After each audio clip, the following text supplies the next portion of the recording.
Alright, so you know what I was thinking for today's video? I was thinking about dialing it back just a little because a lot of the gameplay recently has been ultimate super mega late game, hyper farming, insane resource grinding, perfect team, Starmie, Vine Whip, Hydro Pump shenanigans, and I want to talk about some more mid, early, late-ish game, but not like post-game kind of stuff in Flatter. So I've been getting a lot of requests to review Flatter. I've been hearing some scary, kind of broken things about it, and that's what we're going to be testing today. So what does Flatter do? User flatters enemies in front of itself, which confuses them, but raises the amount of damage they deal and reduces the amount of damage that they take. Now, I believe that it actually raises the damage that they deal by more than it reduces, so they're still going to be confused and then doing more damage to themselves because confusion is based on your attack stat, so if you're buffed attack and confused, it's going to hurt. And apparently confusion is just super broken in Pokemon Quest, so the reports are that some bosses just one-shot themselves. So if you really are having like problems with some of the mid-game bosses, you know, that big hurdle that can be hard to get over, just throw a Flatter Pokemon on your team and then you go and mow them down because they KO themselves while also negating a move,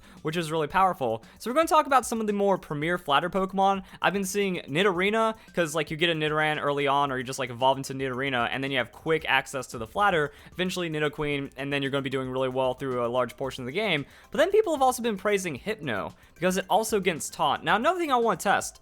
So I want to test the Stay Strong Stone. Does the Stay Strong Stone mean that they're confused longer on the Flatter and also maybe like taunted for longer or something? I don't know if even you can stay strong the taunt, but that's what we're going to be testing. So gonna go for Drowsy, gonna go for Hypno, and that's where our happy little recipes come into play. So Nidoran female is going to be through Gray Porridge, and then the Nidoran male is going to be Blue Soda. Fortunately, Nidoran female is actually easier to get, so we can get normal quality. And since I'm going to be focusing on the mid game, I'm thinking about Silver Cooking Pot. So if we use a Silver Cooking Pot, we can use that to simulate a part of the game. So I think that's after Pincushion Plain. So if we cook a full team of like Silver Cooking Pot Pokemon, or maybe just kind of like adjust it with these mid levels that I have and then use that after Pincushion Plain, or at least more or less one of the last levels, then we can see the strength of it. So fortunately, Gray Soup, not too hard to make, and Silver, we can get away with that pretty well. So let's go and make 4 of those and see if we get a Nidoran female. Actually, I already have a Nidoran female set up, and I didn't mean to click on that, because that was another thing that inspired me. Like, one of the Pokemon that arrived for the day was a Nidoran female. I was like, oh, sweet, I'll turn you into Nidorina, and things will be pretty cool. So if I cook for some extra Pokemon, maybe we'll get a bonus one. Maybe I could use that for move re-rolling. I might also want to make a poison food, or just, like, re-roll some extra poison Pokemon just in case, and try to make this as natural as possible. As you can see, I'm so used to clicking on gold, I'm just going straight past the silver, because that's been my life. Also, I want to make sure I'm not wasting resources, so let's go and swap out that blue. And for the last one, yeah, I guess we'll just do that. So Drowsy is going to be another interesting one, and the recipe for Drowsy, according to PokeQuestRecipes.me, I get a lot of questions why I use this in the guides, like what's website? PokeQuestRecipes.me is where you go. And if I can find the Drowsy, it's yellow, it kind of blends in. So that's going to be very good for the highest chance, and then good for something else. So yeah, that's not too difficult to make, so we're gonna go and simulate that and then see what ends up happening. So it was this one, right? 2 blue, 3 yellow, and then Precious, and then good to go.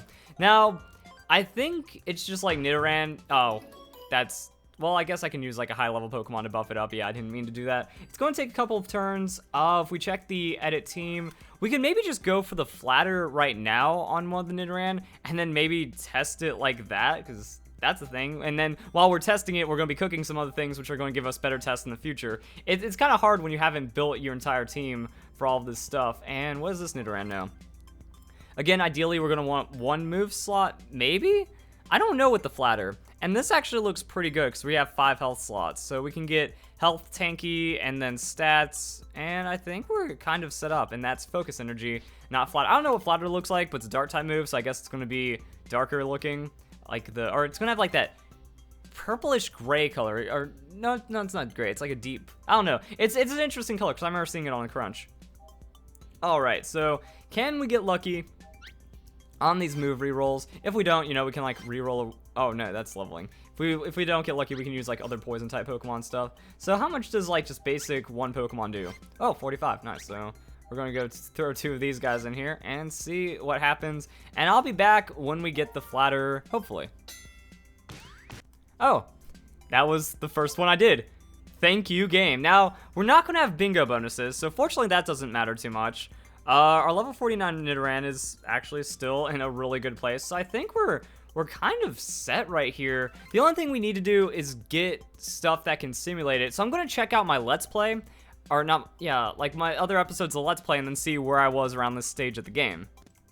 Alright, so here's the time where I go and show my videos. If you want some more Pokemon Quest content, I strongly recommend just checking out my playlist. It has everything, shiny guides, legendary guides, all level 100 tips and tricks, recipes, all that fun stuff. You can find it there. And also, if you enjoy my videos, don't forget to leave a like, not just this video, but every video that you watch. So, I think I was kind of able to simulate something close enough without having to do too much work. So we have Rhydon at 1100, 1300, because hey, if we have all these slots, well, we can just condense them into more powerful stones, and that does kind of work. Also, it's like sacrificing bingo bonuses, so maybe like a little bit of offset as well. Nidoqueen, I just not even giving an attack, because that doesn't matter. So these 4 hit point slots being condensed into like 4 200-ish. So I think that's pretty fair right there. And then the Machamp, also just like a mixed amount of bulk, maybe just throwing in some damage and stuff right there, and then giving it the bulk up. So I'm just thinking about this as like a strong mid-game team,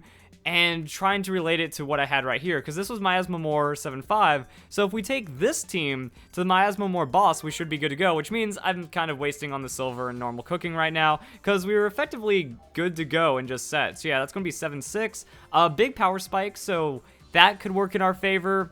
We got that bonus typing going for us. I actually didn't realize I had a Nidoran, because apparently Nidoran is the one that gets Flatter.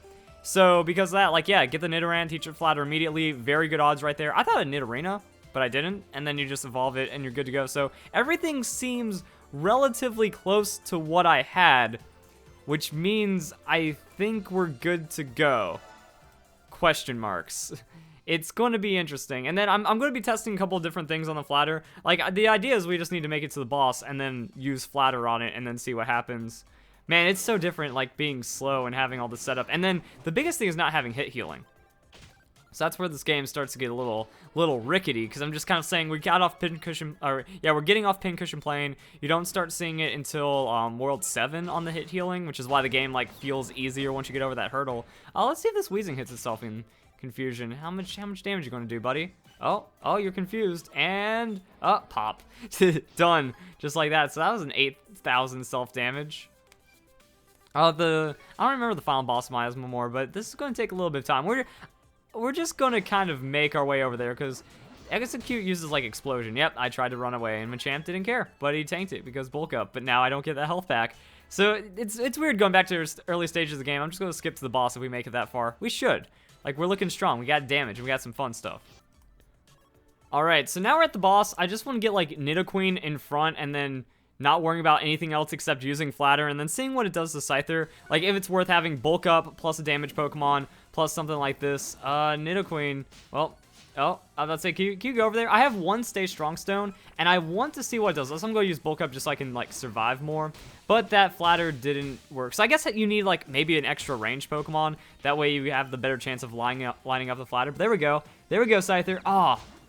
Wait, it is confused. I want to see if the Stay Strong actually increases the duration of confusion, but it doesn't. So Stay Strong is bad because it's just making Scyther stronger. Wow, there goes half his health off the Flatter. So at the very least, useful, depending on how much damage you're doing to the opponent. Because that crunch was alright damage, but I mean, to beat down the raid boss, it's going to take a lot right there. So yeah, it's pretty good. Now, another one to think about is the Whack Stone. I think that's what you want to do, because then you're stacking more damage on top of that, so it has a higher chance of doing more damage itself. So this one's effectively a wipe. I'm going to add the Stay Strong Stone, and then I'm also going to try out a couple of other levels, and then maybe even level up these guys a little further, and then try it in the late game, because I also have that set up as well. We have these stats right here. So then if we have, like, the Alakazam, the Rhydon, I can maybe throw in, like, a hit healing as well to kind of balance it out. So two stones. So 2 of the stones I have with hit healing or something, and then level 70-ish should be good, as long as the stats are the same. So the level actually doesn't matter as much as the stats, and then we'll have, like, an optimized team to simulate something right before the Chamber of Legends. I think that's good.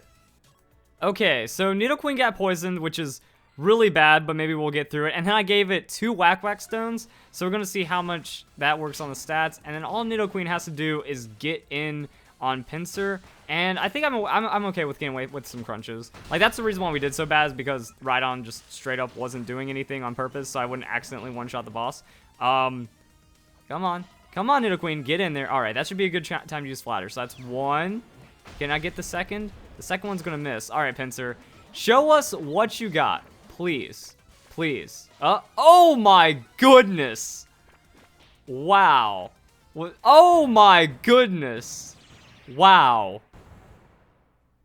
I guess it also depends on how strong the Pokemon is, and maybe even the move that they're using. It's like all that damage recoil. So like maybe Scyther used agility, and that's why it only lost half. And then we have Pinsir going for like whatever insane move that was, and just like gone. And if I was like playing better with the Rhydon, that'd probably just be like, yeah, it does like 80% of its health, and then you get one strong move in there, and then you win, especially if it's bulked up. So you get to survive, and it is fairly RNG, I guess, but if you have no other choice, if you're like just struggling on the expeditions, and that seems like the way to go. So now let's set up for this other one I had. Again, I don't think we need to worry about levels too much, and the bingo bonuses, so what? So where's something that makes it look legit? Like, just give him that hit healing. Yeah, so Nidoqueen just needs that hit healing to top it off. Do we have another low hit point stone? So that's a plus 1200. I think we'd have more, right? So 1900, and then what did our tank have? Lapras had 3000. So yeah, we can get away with putting on another stone just because Nidoqueen's supposed to be our big bad tank right there. Actually, do this. There we go. So that's going to be a pretty simulated Pokemon, I feel. Like, yeah. And then I think it might have been, was it the double? I don't know if that second one landed, but it was doing like 80,000 damage itself, which is pretty nutty. So I'm going to swap that out. Do something like that. It doesn't really matter. Like, it's also, say we have our tanky bulk up Pokemon, so this would be better. No hit healing available, but that's okay. And then Rhydon. So now we need to make sure like Rhydon's got some, that's that name of this episode, just making sure we got hit healing, boys. There we go. So you can have a little bit of tank, and I guess we're just gonna run with what we've got. So we're gonna do something like that. Actually, I think another, oh, we don't have any room for another attack stone. So we can do this and give him a little bit of health. And I think that'll be balanced, especially if we're like talking about, you know, pretty end game, late game fun stuff. So yeah, what were the stats? Close, close, and then reversing. So yeah, I think that's maybe slightly better to offset just a couple of things and like catch up with this. But there we go. So let's see if this, just a couple of like strong power stones is enough to get us to this boss. 12,000 power rank. That's not a lot. That's going to make life difficult, but is that the power of bulk up? And I'm just going to auto it through here. I didn't auto the last one as much, because I wanted Nidoqueen to like save flatters instead of just like using it. But I mean, also does the, can you flatter your allies? Or no, I think we ate like a confused ray or something. So now it's bad. Now everyone's just one-shotting themselves. Oh boy. That's a wipe. Let's not do that. Huh? Okay. So, yeah, I wanted, like, that's another thing about the flatters. Like, if you can get some big flatters in there along the way that keep you alive, that's also going to make the difference. I don't want to take a hit healing off of one of my existing Pokemon just to, like, do the silly little video. But after the Vine Whip video, I'm still sorry about that one. The Vine Whip video was pretty weak. Ooh, we got one to stick. There we go. Yeah, so how much does the Poliwhirl do to itself as Nidoqueen? Wow, the Flatter actually has a really low cooldown. So it's playing its own level of support. Boom. Yeah, doing 8,000 damage to itself. Rhydon's one-shotting himself, though. We got... Oh, the status is so nasty, though. Like, all of our Pokemon are dying. However, I think that means, like, Nidoqueen technically gets to fight for itself. You know, if we have double like this, and then Nidoqueen gets an auto attack, I need to take the hit healing off Nidoqueen. I was thinking, oh, if we have Nidoqueen alive longer, but now Rhydon needs that, so I'll swap out the stones if this isn't working. This isn't working. All right, I'll just get to the boss and then tell you what happened. All right, so this little ragtag team might do it. And I had a couple of realizations, like, wait a second, Nidoqueen can be whatever level it wants to be and just have like max hit points just for the sake of testing, so that way it doesn't die, and then I'm able to use Flatter reliably, even at a high level with like 10,000 hit points or whatever. So that maybe is something I could have done, because it's not really like doing too many auto attacks. Also, one thing that I realized is I'm also lower right now. I was at 13,100 when I beat this, and that was just right on Alakazam. Didn't even need the bulk up back then. So this bulk up's helping out, and then it's only 12,000 on this. So we're looking all right. And then Nidoqueen, come on. Get that flat. Nah, not going to get the flatter in there, are you? See, that would be pretty lame. Oh, wait. I can just turn this off. Right. Everyone needs to go down. And then Nidoqueen just needs to stay alive for like 3 seconds to use the flatter.